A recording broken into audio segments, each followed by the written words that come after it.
हाँ,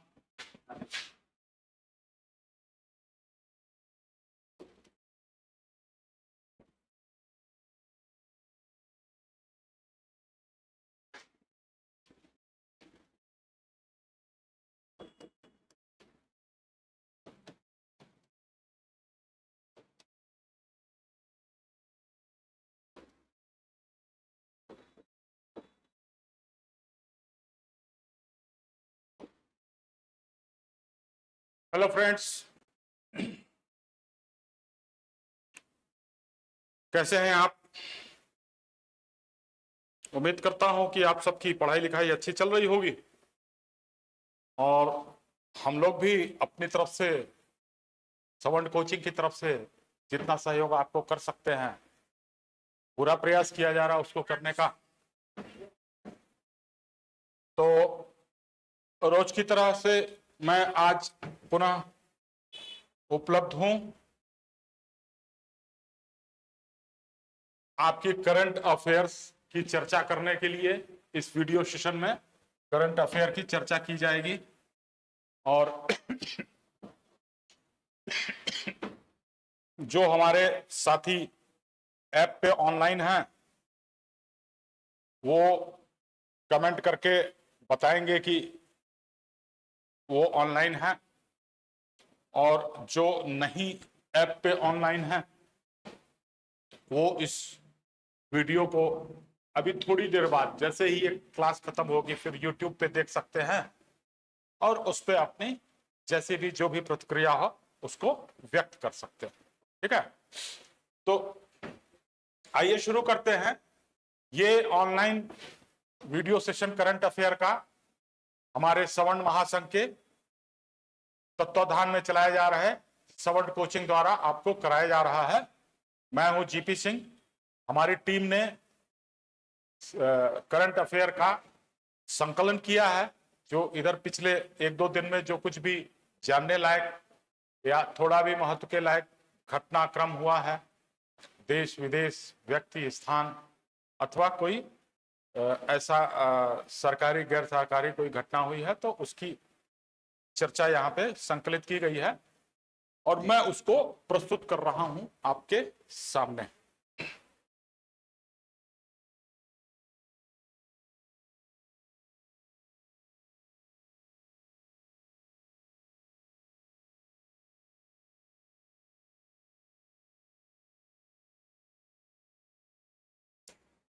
ये है हमारा सवर्ण महासंघ फाउंडेशन, इसके तत्वाधान में चल रहा है सवर्ण कोचिंग, जो आप परिचित हो गए होंगे इससे।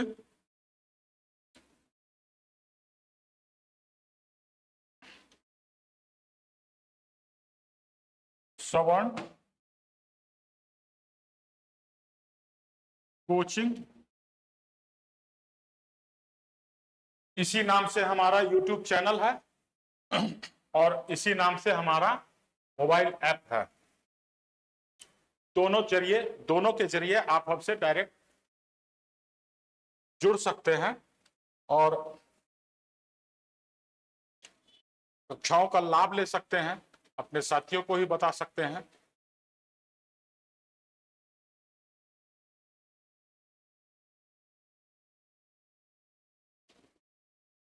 इसमें क्या बोल रहा है?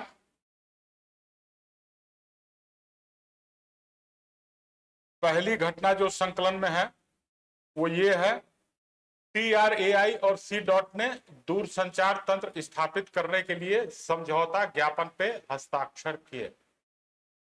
दोनों संस्थाएं हैं। ये एक तकनीकी रूप से टेक्नोलॉजी डेवलप करने की संस्था है जिसने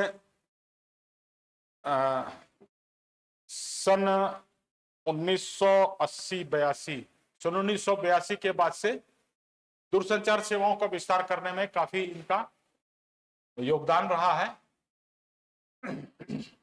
खासतौर से जो हमारे दूर दराज के ग्रामीण क्षेत्र हैं, जब मोबाइल फोन नहीं आया था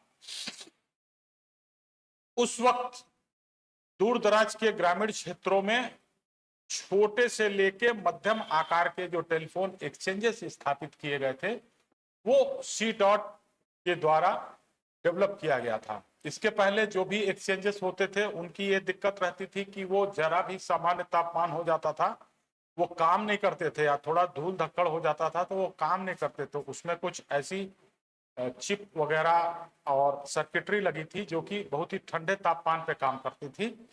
देहात में ये हर जगह संभव नहीं है, खासकर तब के समय जो है बिजली की भी बड़ी दिक्कत होती थी, समय से बिजली नहीं रहता था, तो कोई भी सिस्टम, टेलीकॉम का सिस्टम तो 24 घंटे चलना चाहिए। तो उस वक्त इन्होंने ऐसा सिस्टम डेवलप किया जो बिना एसी के काम कर सके। इन्होंने काफी योगदान किया है।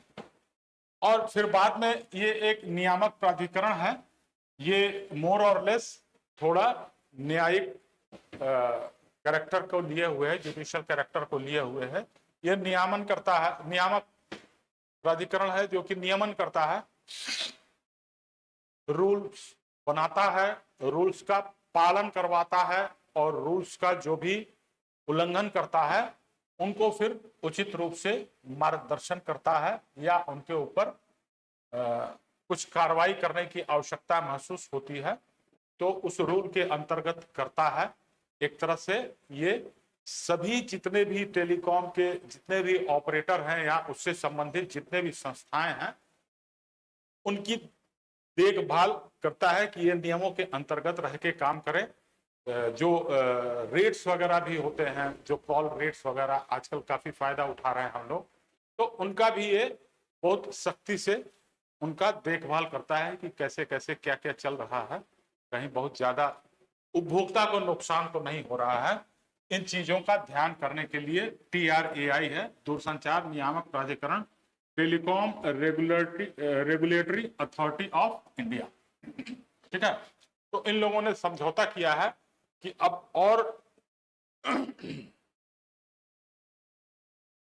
इसमें centre of studies and research की स्थापना की गई है। अनुसंधान, अब आप सोचते होंगे कि अब इतना अच्छा तो टेलीकॉम चल रहा है, पहले से काफी अच्छा चल रहा है। जब मैं पहली बार गोरखपुर से लखनऊ पढ़ने आया था तो अपने घर पे फोन करने के लिए तरस जाता था, महीने में एक बार बात हो पाती थी, और वही 12-12 घंटे बाद जाके ट्रंक कॉल लगता था। अभी तो बच्चे देश या दुनिया में कहीं भी रहें तो जब चाहें तब बात कर सकते हैं, या कोई भी बच्चा या कोई भी रहे तो बात कर सकता है। चिट्ठी का युग था, हम लोग चिट्ठी लिखते थे, घर से आप आते थे तो टेलीफोन नहीं कर सकते थे, तो यहाँ से चिट्ठी लिखते थे कि मैं ठीक तरीके से पहुंच गया, तो वो 3 दिन 4 दिन 5 दिन 6 दिन बाद मिलता था। तो घर वाले रहते थे कि हाँ चलो लड़का ठीक से पहुंच गया। तब का है और अब का युग है। अभी वॉइस के साथ साथ डाटा का बहुत ज्यादा प्रचलन हुआ है, तो आप सोचते होंगे कि अब और अनुसंधान क्या करना है। अनुसंधान में आपने देखा होगा पहले 2G था, फिर 3G आया, फिर 4G आया, अब तो गांव गांव में हर जगह 4G अवेलेबल है। दूर दराज के गांव में भी लगभग सभी जगहों पे 4G हो गया है, 75% तो हो ही गया है, बाकी एग्जैक्ट डाटा मेरे को अभी उपलब्ध नहीं है। अब 5G की बात चल रही है, 5G की बात चल रही है, बात चल नहीं रहा, काम भी हो रहा है। बहुत से शहरों में 5G आ गया है, अब उसको सभी शहरों में, और शहरों के बाद 2 टायर के शहरों में, 2 टायर शहरों के बाद कस्बों में, और फिर गांव में उसको ले जाने की बात चल रही। लेकिन ये तो लागू हो गया है, अब इसको इसके ऊपर कोई बहुत अनुसंधान नहीं होना है, इसको अब कमर्शियल रूप से लागू करना है। अनुसंधान अब हो रहा है 6G के ऊपर। 6G, 6th जनरेशन, जी माने जनरेशन, 6ठी पीढ़ी का। बहुत से देशों में तो चालू भी हो गया है टेस्टिंग, उसका पायलट प्रोजेक्ट चालू भी हो गया है। अपने यहाँ अभी केवल 5G का पायलट प्रोजेक्ट चल रहा है और कुछ चुनिंदा शहरों में चल रहा है। इसके अलावा एक और सूचना आपको दे दे कि भविष्य में ये जो टावर द्वारा संचार होता है, मोबाइल टावर होते हैं, टावर से कनेक्टेड होते हैं, तो उसके जगह पे अब सैटेलाइट द्वारा संचार का व्यवस्था होगा, जिसके लिए एक सैटेलाइट भेजने हैं लगभग 66-70 के करीब सैटेलाइट भेजे जाने हैं, जिनको हम बोलते हैं लीओ सैटेलाइट।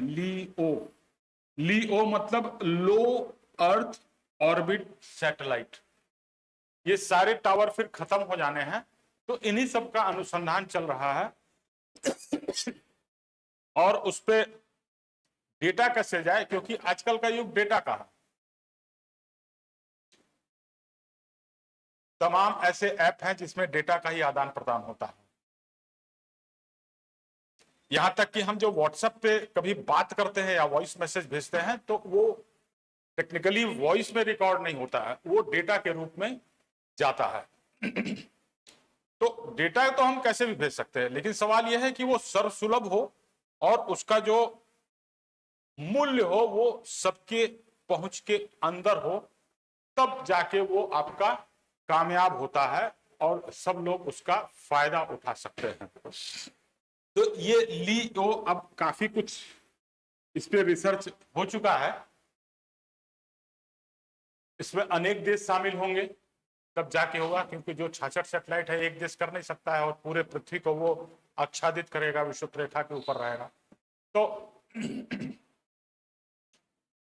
उन सब चीजों के लिए अभी जो है तकनीकी अध्ययन की आवश्यकता है, अनुसंधान को बढ़ावा देना इसका उद्देश्य है। ये सब चीजें अभी दूरसंचार में चल रही हैं। भारत फिनलैंड स्थिरता कार्य समूह स्थापित करेंगे जैव ईंधन में। जैव ईंधन क्या होता है, मोस्टली आप क्या समझते हैं जैव ईंधन के बारे में, जिसको कि बायोफ्यूल भी कहते हैं। अंग्रेजी अगर आप इसका लेंगे तो इसको बायोफ्यूल कहते हैं, जो किसी न किसी तरीके से किसी जैविक स्रोत से बने हैं। जैसे कि ये पेट्रोलियम, कोयला वगैरह, ये जो है आप कभी पढ़ेंगे तो ये पता चलता है कि कभी जंगल वंगल थे तो वो दब गए थे, और दबने के बाद जो है वो धीरे धीरे उनमें परिवर्तन आता गया। तो इन्हीं सबको कहते हैं जैव ईंधन। इसमें पढ़ लीजिए, समूह का प्रतिनिधित्व पर्यावरण, बिजली, नवीकरणीय ऊर्जा मंत्रालय, नीति आयोग द्वारा किया जाएगा। New digitalization education stabilization initiative, यही सब है। उसमें ढेर सारी बातें लिखी रहती हैं, कोई भी अगर समझौता होता है तो। ये है फिनलैंड का। और आयरलैंड T20 के लिए टीम इंडिया की कप्तान संभालेंगे जसप्रीत बुमराह। इनको चोट लग गया था, अब ये चोट ठीक हो गया है, और ये जो है अब कप्तानी करेंगे भाई। और ये कब से जाएगी, 18 अगस्त से डबलिन। 3 मैचों की 2020 मैचों की 3 मैच होगा, 15 सदस्य टीम होंगे, टीम के सदस्य होंगे 15 लोग, और उसके कप्तान होंगे श्रीमान जसप्रीत बुमराह जी। प्रशिक्षण महानिदेशालय,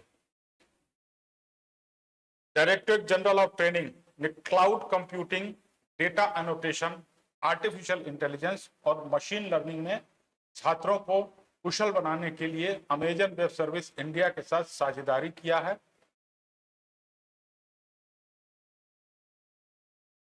AWS इंडिया व्यक्तियों को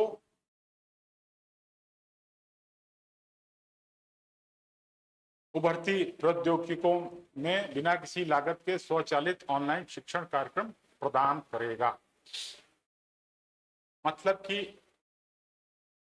अमेजन वेब सर्विसेज से हमारे इस प्रशिक्षण महानिदेशालय ने साझेदारी किया है, जो इन लोगों को स्वचालित ऑनलाइन शिक्षण कार्यक्रम देगा, बताएगा, जो है उनको प्रशिक्षित करेगा ऑनलाइन।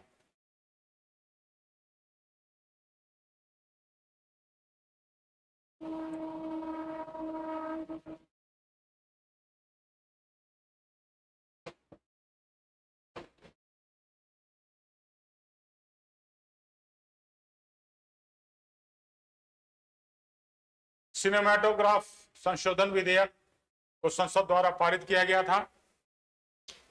20 जुलाई को राज्यसभा में पेश हुआ था। चर्चा के बाद जो है ये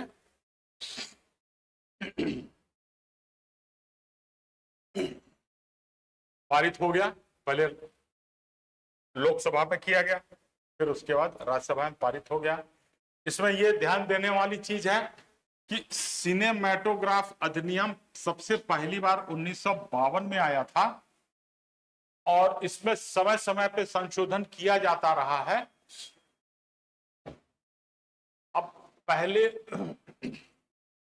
जो था, आपको ध्यान शायद नहीं होगा आप लोगों को, पहले केवल एक कैटेगरी आता था सिनेमा का, जो ऐसे होते थे, कुछ ऐसे फिल्में ऐसी होती थी, हम लोग भी जब बहुत छोटे थे तो एडल्ट करके कैटेगरी का आता था, तो उसको छोटे बच्चे 18 साल या 20 साल या 21 साल कुछ ऐसे ही था, उसको नहीं देखने जा सकते थे। सिनेमा के काउंटर पे जाएं या गेट में एंट्री करने जाएं तो जो 18 साल से कम बच्चे रहते थे उनको रोक देता था, जो गेट कीपर रहता था या जो टिकट सेलर रहता था उनको टिकट नहीं देता था।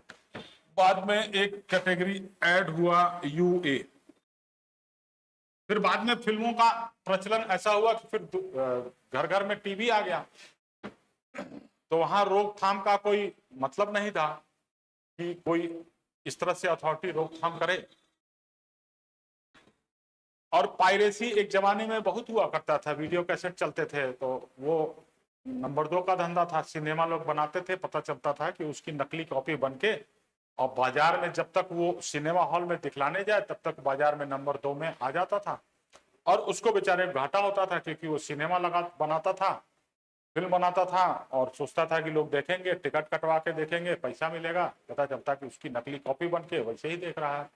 तो वो पायरेसी का भी उसमें संशोधन इसमें किया गया था। अब क्या है कि इस बार इस विधेयक में पायरेसी के खतरे पर व्यापक रूप से अंकुश लगाना है। यद्यपि ये बहुत पहले हो जाना चाहिए था, लेकिन अब हुआ है। 3 महीने से 3 साल तक की कैद और 3 लाख रुपए का जुर्माना है अगर कोई पायरेसी में लिप्त पाया गया।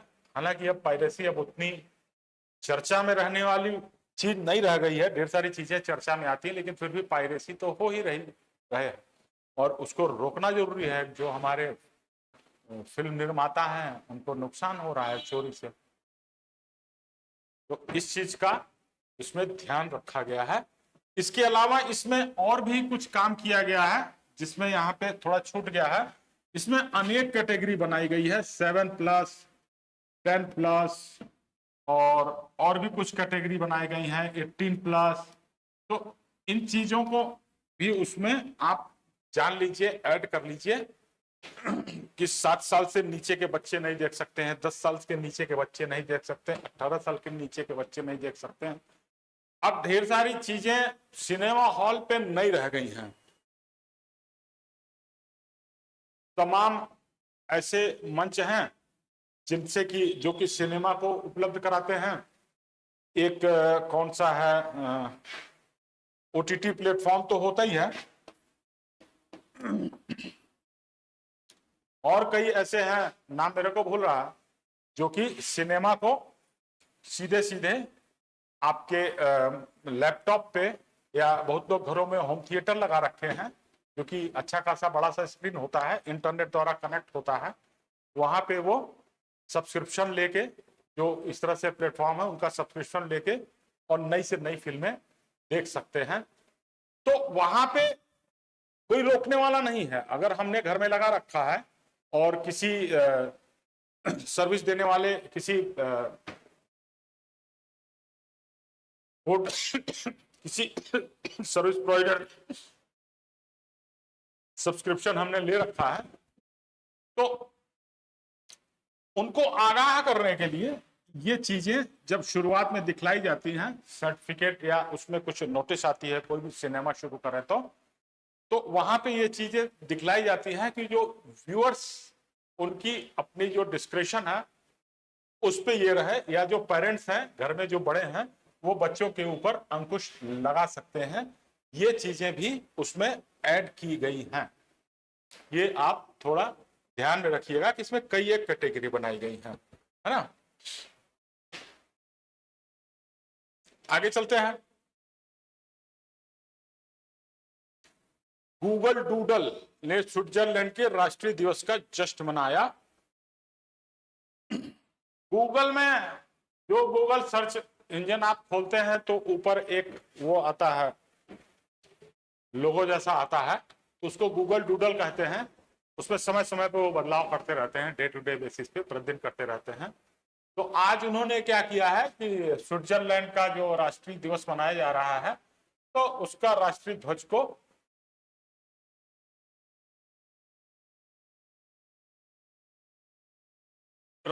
को उन्होंने उसमें प्रदर्शित किया गया है।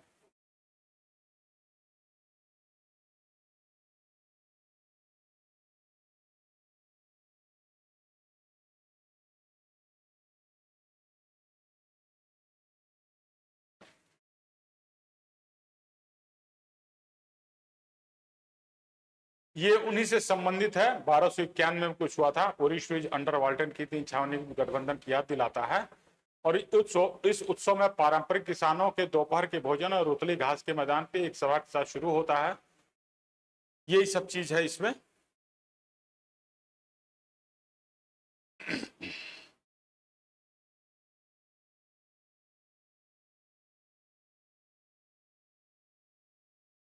अब एक आपने बहुत सुना होगा कि ये है DGCA, डायरेक्टरेट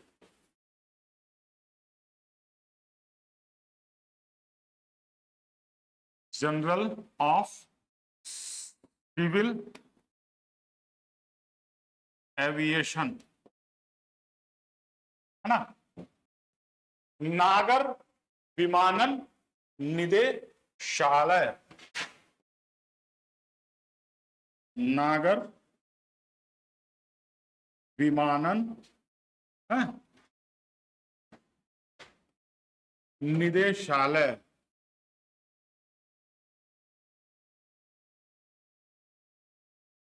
ठीक ना।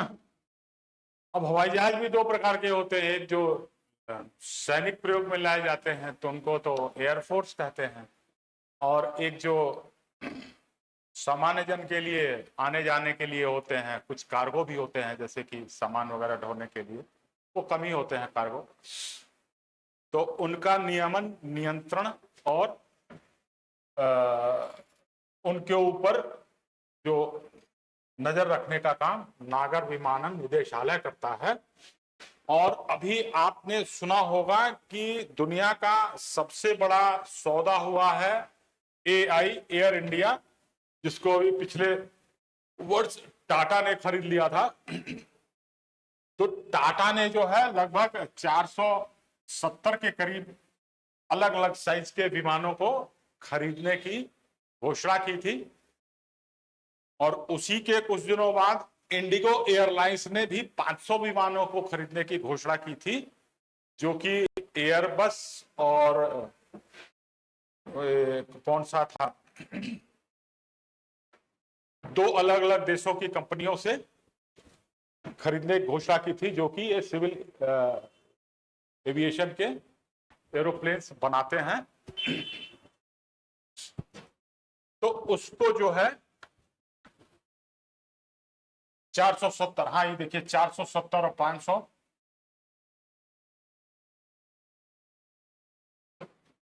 ये संख्या लिखा हुआ है, जिसमें कि एयर इंडिया 470 खरीदेगा और इंटर ग्लोब एविएशन यानी कि इंडिगो ये 500 खरीदेगा। इसमें सरकार की ये योजना है कि हम सभी 2 टायर और इवन 3 टायर के जो शहर हैं, मेन जो शहर है तो ऑलरेडी उपलब्ध है, 2 टायर और 3 टायर के जगहों में भी आवागमन के लिए जो लोग सक्षम हैं और जो नहीं भी सक्षम है उनको सस्ता हवाई यातायात प्रदान किया जाए, ताकि लोगों का आवागमन बढ़ेगा। तो अब देखिए आवागमन में तेजी हो, समय की बचत हो, ये भी एक इंफ्रास्ट्रक्चर का हिस्सा है। ट्रेन, रोड, जल मार्ग और वायु मार्ग, ये 4 मार्ग से आप किसी एक जगह से दूसरी जगह जा सकते हैं। जल मार्ग हर जगह नहीं होता है, रेल मार्ग भी थोड़ा सा बहुत पॉसिबल नहीं है। सड़क मार्ग जो है वो सबसे ज्यादा सुलभ है, आपको दूर दराज के गांव में भी मिल जाएगा, जो बहुत ही रिमोट एरिया में स्थित है, वहां सड़क भी है। और एयर ट्रेवल भी जो है 3 टायर के जगहों पे शहरों में उपलब्ध कराया जा रहा है, ताकि हर प्रकार की संभावना उपलब्ध रहे। यदि कोई एक जगह से दूसरे जगह जाना जा रहा है तो उसी में ये जो दोनों एयरलाइंस हैं, इंडिगो और एआई, ये भी सहयोग कर रहे हैं। सरकारी जो भी नीतियां हैं और इसमें इनका व्यापार वाणिज्य भी चलेगा।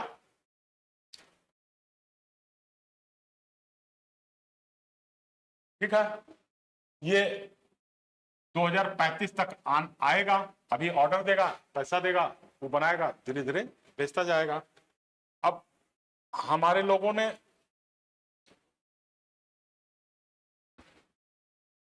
जो आज के दिन में जो है 1 अगस्त का इतिहास जो करते हैं, 1 अगस्त के दिन इतिहास में देश और शेष विश्व में क्या क्या हुआ था उसका संकलन किया है।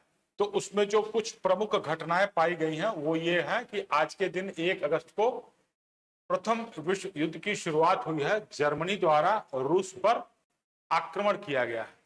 जर्मनी पहले आपको याद होगा प्रशिया और कई एक हिस्से थे। अगर जो इतिहास के विद्यार्थी हैं वो जानते होंगे कि प्रथम विश्व युद्ध, अच्छा विश्व युद्ध ऐसे नहीं शुरू होता है कि चलो पूरे विश्व वाले चलो एक साथ लड़ते हैं।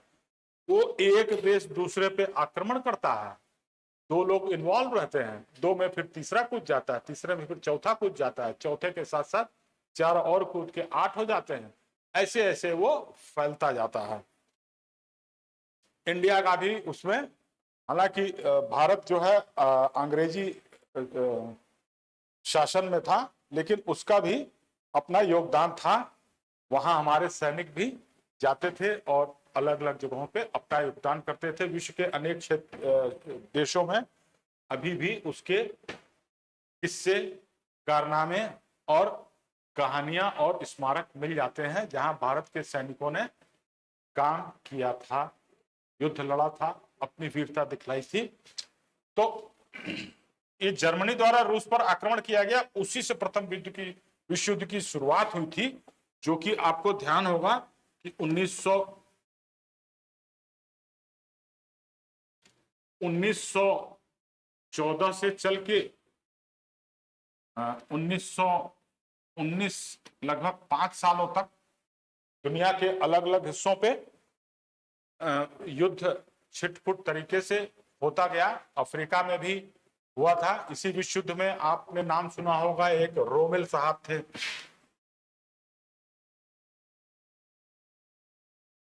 जर्मनी के, उनका काफी नाम आया था। ये सब है उसमें विश्व युद्ध के कहानियों में।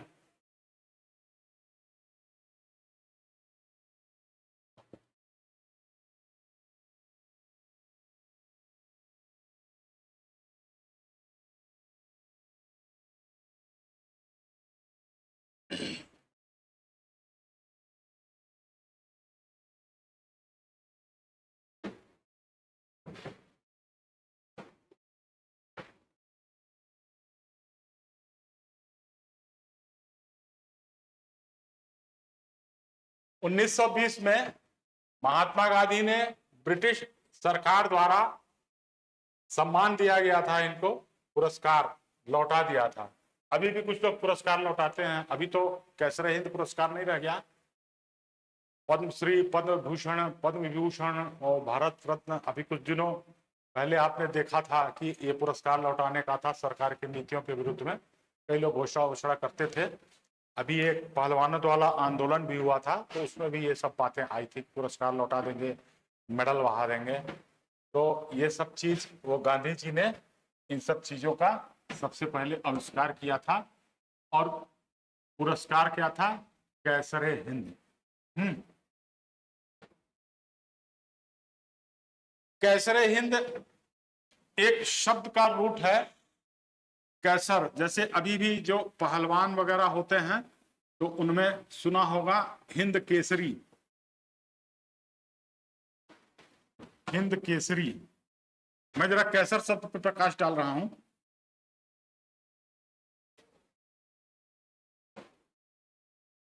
ये अभी भी कई जगहों पे सुनने को मिलता है। इसी कैसर शब्द से आया है सीजर।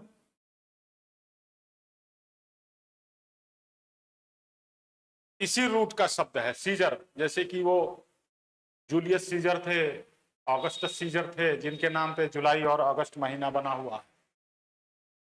पहले 10 ही महीने हुआ करते थे ग्रेगोरियन कैलेंडर में। अभी जो हम लोग अंग्रेजी कैलेंडर फॉलो करते हैं उसको क्या कहते हैं? Gregorian calendar. ग्रेगोरी नामक पादरी ने उसको बनाया था। 10 ही महीने थे तो उससे क्लियर नहीं हो पा रहा था, फिर उसमें जुलाई और अगस्त 2 महीने जोड़े गए। तो जुलाई बना था जूलियस सीजर के नाम पे, अगस्त बना था अगस्टस सीजर के नाम पे। दोनों में 31 दिन डाल के और कैलेंडर में ऐड कर दिया गया तो 12 महीना हो गया। तो ये सीजर शब्द जो है इसी केसर से जुड़ा हुआ है। या ये उधर रोमन एम्पायर में का बहुत पुराना शब्द है। फिर सीजर से ही निकला शब्द जार, TZAR, जार शब्द निकला, जो कि रशिया में राजाओं के लिए इस्तेमाल किया जाता था। जार और रानी के लिए जारीना या जारकोवा शब्द प्रयोग किया जाता था। जारीना अलग क्षेत्र में होता था और जारकोवा अलग क्षेत्र में होता था। जो रशिया क्षेत्र था वहां जारकोवा बोलते थे और जो उधर वेस्ट का था वहां जारीना बोलते थे। ये सारे शब्द केसरी, सीजर, जार, जारलीना या जारकोवा, ये सब केसर शब्द से ही बने हुए हैं। जिसका मतलब अभी तो हम लोग शेर से लगाते हैं, केसरी शेर को भी कहते हैं या विजेता को कहते हैं। तो इन सबको आप ध्यान में रखेंगे। इसके अलावा और क्या हुआ था? हब्बल दूरबीन ने शनि के एक और चंद्रमा की खोज की। शनि में बहुत चंद्रमा है, 12, 13, 14 है। हमारे पृथ्वी में बस एक चंद्रमा है, शनि में ढेर सारे चंद्रमा हैं। शनि में आप अगर किसी तरीके से चले जाएं, जो कि अभी तो संभव नहीं है, पता चलेगा कि हर 2 घंटे बाद एक चंद्रोदय हो रहा है। एक चंद्रमा अभी निकल के वहां से यहाँ पहुंचा तब तक दूसरा चंद्रमा आ गया। अभी 2 चंद्रमा उधर घूम रहे तब तक तीसरा चंद्रमा आ गया। तो वहां बहुत से चंद्रमा है शनि में और शनि ग्रह में, जिसको कि अंग्रेजी में सैटर्न कहते हैं। और एक बृहस्पति ग्रह है जिसको अंग्रेजी में जुपिटर कहते हैं। हरिओम, सुन रहे हो? बृहस्पति ग्रह को अंग्रेजी में क्या कहते हैं? जुपिटर। इनके जो है दर्जनों चंद्रमा है, लाइन से उसका चक्कर काटते रहते हैं, कोई इस रूट पे, कोई उस रूट पे, कोई तेज कोई धीमे। हबल दूरबीन ने एक और चंद्रमा की खोज की थी। अगर आप हमारा ज्योग्राफी का क्लास पढ़ते होंगे तो उसमें आपको कल बताया गया था, जो आज अभी क्लास यूट्यूब पे अवेलेबल है, कि जापान मूल रूप से जो है, यहां जापान की चर्चा चल रही है। जापान ने भूकंप पूर्व चेतावनी की बात चल रही है। तो प्लेट टेक्टोनिस होता है, धरती के अंदर प्लेट्स होती हैं, उसी में 2 महासागरीय प्लेटें टकरा के और उभर गई। तो वो जापान की जो धरती है वो मूल रूप से वैसे सामान्य धरती नहीं है जैसे कि हम लोग की है, वो समुद्री पहाड़ है। वो ऐसा पहाड़ है जो कि जल के स्तर से ऊपर आ गया है। समुद्र का जो बेस है वहां से पहाड़ निकला है और जल के स्तर से ऊपर आ गया है। तो उस पहाड़ पे जापानी भाई लोग रहते हैं और वो बहुत हिलता डुलता रहता है और उनके लिए भूकंप जो है बहुत सामान्य सी बात हो गई है, दैनिक जीवन का हिस्सा बन गया है। जैसे कहते हैं और बहुत लोगों ने देखा भी होगा कि मुंबई की बरसात, कोई आसार नहीं है, आप घर से निकले चौराहे तक गए, पता चला कि चौराहे पे बरसात हो गई। उसका कहीं कोई ठिकाना नहीं है कि कब बारिश हो जाए। वैसे ही जापान में कोई ठिकाना नहीं कब भूकंप आ जाए। उन लोगों ने अपनी जीवन शैली ऐसी बना रखी है, उसको स्वीकार कर लिया भाई भूकंप आएगा, गिरेंगे पड़ेंगे, फिर उठ के खड़े हो जाएंगे। तो लेकिन अगर उसकी पूर्व सूचना मिल जाए तो बहुत अच्छी बात है। भले ही 10 मिनट 15 मिनट 20 मिनट पहले मिले, कम से कम आदमी भाग के शेल्टर ले सकता है। तो 2006 में जापान ने भूकंप पूर्व चेतावनी सेवा शुरू की थी। हालांकि एक आम राय यह है कि भूकंप का पहले से वैज्ञानिक स्तर पे कोई ऐसी भविष्यवाणी नहीं की जा सकती है या पिन पॉइंट नहीं किया जा सकता है कि आज के दिन इस जगह पे भूकंप आएगा। वो बहुत मुश्किल कार्य होता है और अभी तो संभव नहीं है, लेकिन फिर भी जापान के लोगों ने इसको कर दिखलाया, तो थोड़े समय पहले चेतावनी मिल जाती है।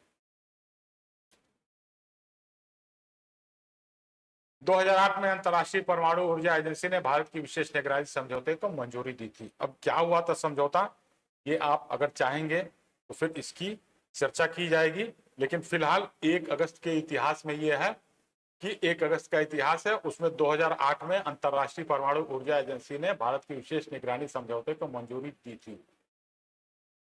मुंबई विश्वविद्यालय ने 2 अमेरिकी विद्यालयों के साथ MOU पर हस्ताक्षर किया। अमेरिका में क्या है, तमाम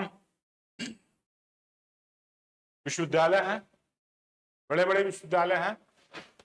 उन विश्वविद्यालयों की एक खासियत है कि वो अच्छे शिक्षा के केंद्र हैं, लेकिन वहीं पे उनकी एक कमजोरी भी है कि वो साउथ ईस्ट एशिया और चाइना, साउथ ईस्ट एशिया में खासतौर से इंडिया, साउथ ईस्ट एशिया में तमाम देश आते हैं, सिंगापुर और ये जो थाईलैंड, म्यांमार, श्रीलंका, पाकिस्तान, इस तरह से जो देश आते हैं इंडिया, इनके छात्रों द्वारा ये चलते हैं और अच्छी खासी इनकम होती है इनकी, डॉलर में पेमेंट करते हैं और इनकी इनकम होती है। तो कुल मिला के ढेर सारे जो अमेरिकी विश्वविद्यालय हैं और कुछ जर्मनी, फ्रांस और जर्मनी और ये आपके ब्रिटेन में भी हैं, तो वो इन्हीं देशों के पैसे पे ज्यादा डिपेंड करते हैं। लगभग ऑस्ट्रेलिया में भी हैं, लगभग हर साल 40 से 50 हजार छात्र जाते हैं, ज्यादा ही जाते होंगे, आंकड़ा एक बार मेरे को फिर से देखना पड़ेगा। और वो अपने साथ पैसे ले जाते हैं, इनको फीस के रूप में और अन्य खर्चों के रूप में इनको इनकी जेबों में डालते हैं, तो ये विश्वविद्यालय चलते हैं। और इसको एजुकेशन इकोनॉमी भी कह सकते हैं। उनके जो नेशनल राष्ट्रीय आय है इन देशों का, यूके, US, ऑस्ट्रेलिया, तो इनकी जो GDP या नेशनल इनकम है, GNP, उनका एक बहुत बड़ा हिस्सा इस शिक्षा के क्षेत्र से आता है। तो अभी मुंबई विश्वविद्यालय ने इनसे कुछ समझौता किया हुआ है और इसमें भारत सरकार जो जोर दे रही है कि किताबी शिक्षा हमने कर लिया है, कि BA कर लिया काहे में, इतिहास में, MA कर लिया भूगोल में और PhD कर लिया हमने समाज शास्त्र में, तो इनका ज्ञान तो समाज में आवश्यक है, इसकी महत्ता से इनकार नहीं किया जा सकता है। लेकिन एक ऐसा समाज जिसमें सारे लोग केवल इतिहास, भूगोल और समाज शास्त्र और दर्शन शास्त्र ये सारी चीजें पढ़ते रहें, हैं, क्या हुआ, पढ़ते रहें और कुछ तकनीकी कौशल ना हो। आज आप बाजार में जाएं, आपका कोई चीज खराब हो गया हो, बाइक खराब हो गई हो, कार खराब हो गई हो, घर का कोई उपकरण खराब हो गया हो, तो एक प्रशिक्षित मैकेनिक प्रशिक्षित मिस्त्री आपको शायद नहीं मिलेंगे। तो ये चीज होती है तकनीकी कौशल आधारित। और केवल मिस्त्री ही नहीं है, उसमें कौशल का मतलब ढेर सारी चीजें हो गई हैं, जैसे कि कंप्यूटर क्षेत्र में ढेर सारी चीजें हो रही हैं। ABCD आजकल का नया चीज है कंप्यूटर का, ABCD। A for AI, B for blockchain, C for cloud computing, D for data science, data analysis. ये आजकल लेटेस्ट चल रहा है। ये सारे कंप्यूटर पे आधारित कौशल हैं। क्या है कौशल? फिर से एक बार मैं आपको बता दूं। A फॉर AI, AI मतलब artificial intelligence. B for blockchain,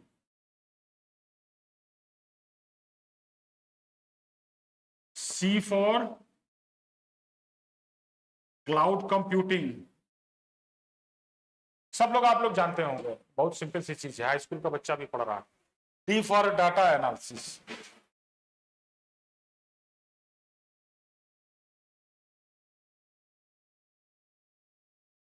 ये भी कौशल है, केवल मिस्त्रीगिरी ही कौशल नहीं है, वो भी जरूरी है और ये भी जरूरी है।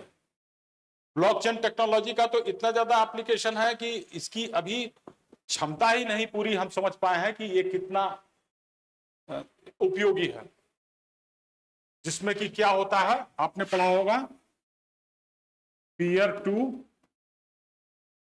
Peer communication. ये शब्द आप निश्चित जानते होंगे। तो ये कौशल है जो कि युवाओं को इसमें भी प्रशिक्षित होने चाहिए। छोटे से लेके बड़े तक हमारे पास एक बहुत बड़ी वर्कफोर्स है भारत में। तमाम युवा जो हैं हर लेवल का काम करने के लिए उपलब्ध हैं।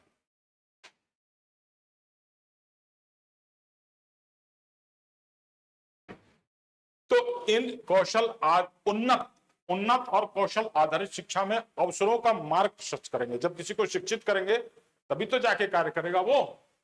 इलिनॉइस विश्वविद्यालय अनुभवात्मक और कौशल प्रशिक्षण से शैक्षिक सहयोग बढ़ावा देने पर ध्यान केंद्रित करेगा और सेंट लुइस विद्यालय स्पष्ट डिग्री कार्यक्रम में सहयोग करेगा। ये इलिनॉइस जो है ये कौशल वाले टेक्निकल काम करेगा। जो बच्चे टेक्निकल में जानना चाहते हैं वो टेक्निकल करेगा, उसमें मेडिकल भी आ गया। मेडिकल लाइन में भी ढेर सारे कौशल होते हैं। सारे लोग डॉक्टर ही नहीं होते हैं, कुछ पैरामेडिक्स होते हैं, जैसे कि एक्सरे टेक्नीशियन हो गए, लैब टेक्नीशियन हो गए, कुछ नर्स हो गए, कुछ विशेष कीरोप्रैक्टर होते हैं जो कि हड्डी वड्डी और दांत वात से संबंधित मसाज वगैरह कराते हैं, एक्सरसाइज कराते हैं, है तो वो हो गए। तो सारा डॉक्टर ही नहीं होता है, कुछ अल्ट्रासोनोलॉजिस्ट हो गए। तो ये सारे कौशल आधारित शिक्षाएं हैं, है ना। अच्छा, डॉक्टरी में भी अब ढेर सारी चीजें हैं, हार्ट और लीवर और ब्रेन और नर्वस और दांत और कान, आंख, नाक, हर क्षेत्र का अलग अलग है स्पेशलाइजेशन। अच्छा खासा पूरा विस्तार से क्षेत्र है, हर क्षेत्र में डॉक्टर भी हैं और उनके हेल्पर भी होंगे। तो वो सब कौशल आधारित कार्यक्रम है और इसमें हमारे ढेर सारे युवा जब कौशल विकास कर लेंगे तो अपना रोजगार प्राप्त करेंगे और लोगों को सेवा देंगे, समाज को उन्नत और समतामूलक बनाने में अपना सहयोग देंगे। अभी आपने देखा होगा जरा डॉक्टरी के ही क्षेत्र में मुख्य शहरों में और बड़े शहरों में ही कायदे के डॉक्टर मिलते हैं। 2 टायर और 3 टायर के शहरों में, कस्बों में, दूर दराज के जगहों पे सही से डॉक्टर या प्रैक्टिशनर नहीं मिलते हैं। सरकारी सिस्टम तो है लेकिन वो भी जनता की जरूरतों को उचित संतोषजनक स्तर पे कहीं कहीं नहीं कर पाता है, सेवा नहीं दे पाता है। तो जब कुशल रहेंगे, झोला छाप डॉक्टरों से मुक्ति मिलेगी, जनता का जीवन सुगम और सहज होगा।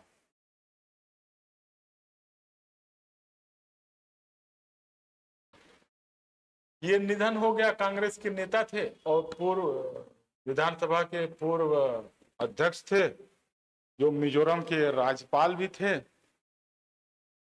इन्होंने इसमें भी अंडमान निकोबार द्वीप समूह के उपराज्यपाल के रूप में कार्य किया था, कैबिनेट मंत्री भी थे, अध्यक्ष भी थे।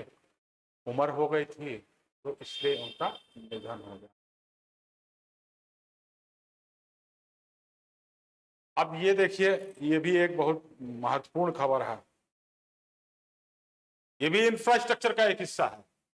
इंफ्रास्ट्रक्चर ये नहीं है कि रोड ही बन जाए, बिजली ही हो जाए, सबका बैंक अकाउंट रहे, वो भी एक इंफ्रास्ट्रक्चर का हिस्सा है। बैंक अकाउंट रहने से सबको जो है त्वरित गति से धन का हस्तांतरण होगा, बैंकिंग सेवाएं मिलेंगे जो है।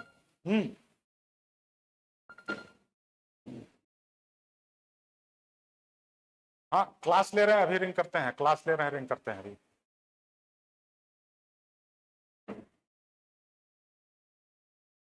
तो ये चीजें हैं।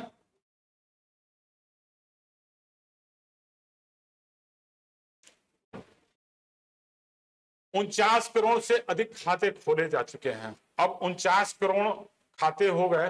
मान लीजिए एक परिवार में अगर 4 लोग भी रह रहे हैं, 3 लोग, कहीं 2 लोग, कहीं 1 लोग, कहीं 5 लोग, कहीं 10 लोग, इस तरह से रह रहे हैं, तो इसको हम मान सकते हैं कि लगभग हर एक परिवार में खाते खुल चुके हैं।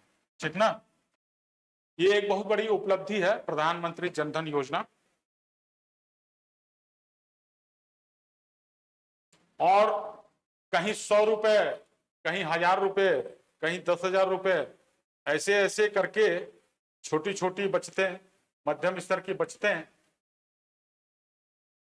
2 लाख करोड़ रुपए इन खातों में, इस 49 करोड़ में, मतलब खाते हैं उन करोड़ में अगर केवल बात करें तो 49 करोड़ खाते में 2 लाख, दोनों में करोड़ जोड़ लीजिए तो 49 में 2 लाख जमा है।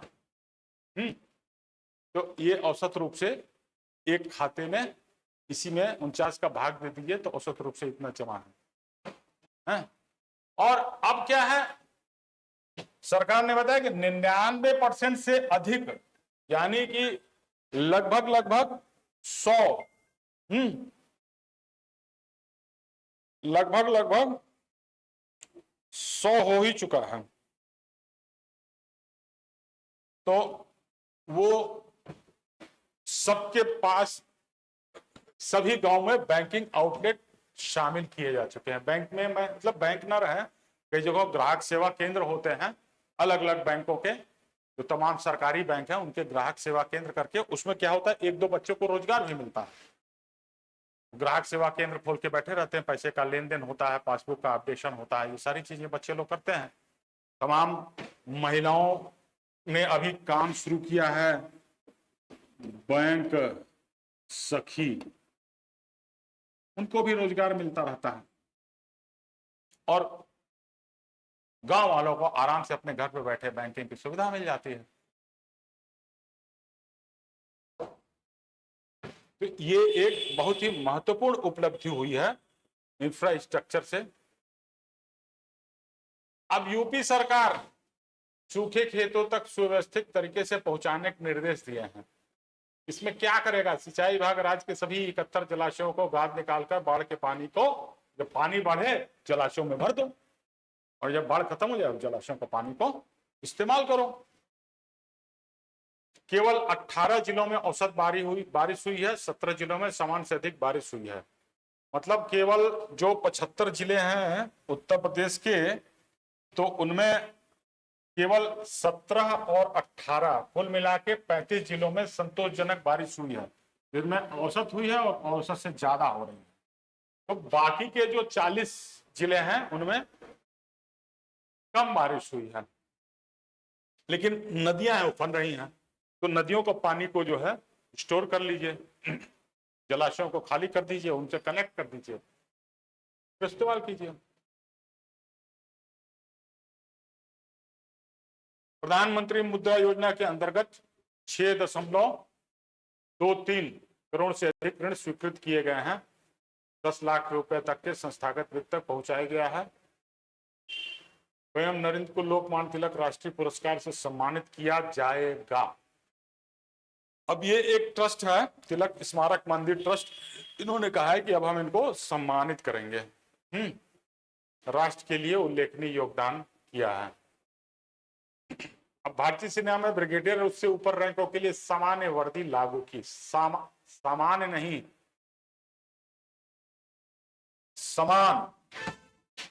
सामान्य नहीं होगा यहां पे। अब क्या मतलब हुआ? ब्रिगेडियर और उससे ऊपर के रैंकों के लिए अलग अलग होते हैं। नौसेना की अलग वर्दी होती है, वायुसेना की अलग वर्दी होती है, थल सेना की अलग वर्दी होती है, अलग अलग रेजिमेंट के कुछ अलग अलग डेकोरेशंस भी होते हैं। तो अब ये किया गया कि बाकी तो ठीक है, लेकिन जो वर्दी है वो सबको समान होगा। ये उस दिशा में बढ़ता हुआ कदम है। ये एक थिएटर योजना चालू की गई है। थिएटर कमांड जिसमें किसी एक पर्टिकुलर क्षेत्र में वायुसेना, जल सेना, थल सेना किसी एक के कमांड में ही रहेगा। पहले तीनों सेनाओं के कोऑर्डिनेशन में बड़ी दिक्कत होती थी। मान लीजिए हमारे थल सेना के जवान कहीं फंस गए हैं और वो नहीं आ सकते हैं, कहीं कठिन परिस्थिति में फंस गए हैं, या कहीं हमारा जलपोत अगर कहीं पे फंस गया है, बीच समंदर में खराब हो गया है, तो उसको वायुसेना की जरूरत पड़े। तो पहले ये होता था कि वायुसेना तक पहुंचते पहुंचते यहां से पहुंचे टॉप पे, टॉप वाले ने फिर नीचे वाले को बताया, तो वहां तक आने जाने में समाचार को या जो भी निर्देश होते थे उनका पालन करने में बहुत दिक्कत होती थी, समय बहुत जाया होता था है। या हमारे थल सेना के जवानों को कुछ आतंकवादियों ने घेर लिया है, तो उनको वायुसेना से कुछ सहायता पहुंचाने की आवश्यकता है। तो अब एक थिएटर कमांड कर दिया गया है और उस एरिया के उस कमांड में जितने भी एयरफोर्स के और आर्मी के या नौसेना के जो भी एसेट्स होंगे एक पर्टिकुलर कमांडर के अधीन होंगे। वो किसी भी सेना से बिलोंग कर सकता है, नौसेना, वायुसेना, या तो वर्दी एक होना एक थिएटर कमांड को लागू करने की दिशा में एक कदम है।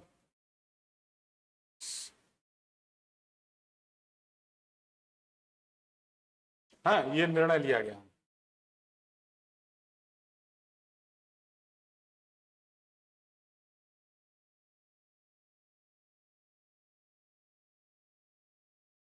अंतरराष्ट्रीय एथलेटिक यूनियन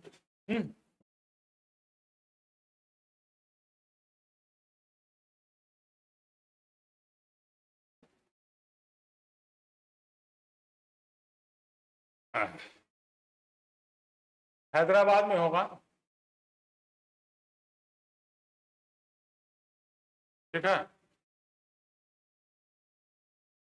सबसे अधिक कोयला का उत्पादन हुआ।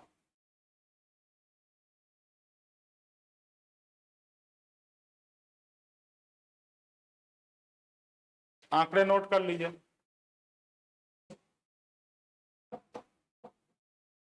बहुत कोयला हम लोग ऑस्ट्रेलिया से लेके आते हैं।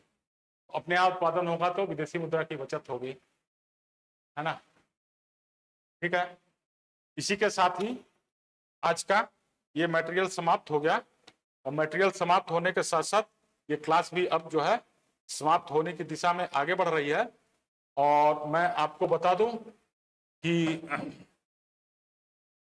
ये अभी बस थोड़ी देर में आपको ये क्लास YouTube पे भी उपलब्ध रहेगी, और समर्ण कोचिंग के नाम से जो बताया ही था उस पर आप देख सकते हैं।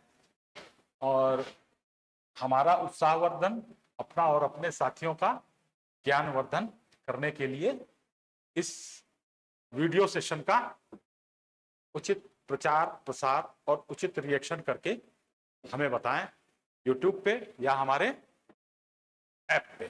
ठीक है, धन्यवाद, नमस्कार। कल फिर इसी समय, इसी वक्त, इसी जगह पे पुनः भेंट होगी। तब तक के लिए नमस्कार।